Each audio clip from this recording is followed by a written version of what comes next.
IPL 2024-এ সব থেকে চমকটা এই মুহূর্তে আমি আগেই বলেছিলাম যে কে দেবে, চেন্নাই দেবে না কলকাতা দেবে।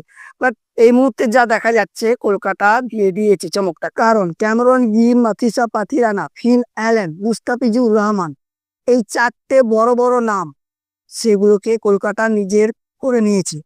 কারণ শেষ মুহূর্তে মুস্তাফিজুর রহমানকে কিনেছে 9,20,00,000 টাকা দিয়ে, অসাধারণ। কারণ কলকাতা বুঝে গিয়েছিল যখন মুস্তাফিজুর রহমান চেন্নাইয়ে ছিল, বাংলাদেশের যারা ক্রিকেট ফ্যান আছে তারা সবাই কিন্তু চেন্নাইয়ের ফ্যান হয়ে গিয়েছিল। ঠিক সেটাই, যখন সাকিব আল হাসানও ছিল কলকাতায় তখন কিন্তু সবাই কলকাতা নাইট রাইডার্সকে সাপোর্ট করতো।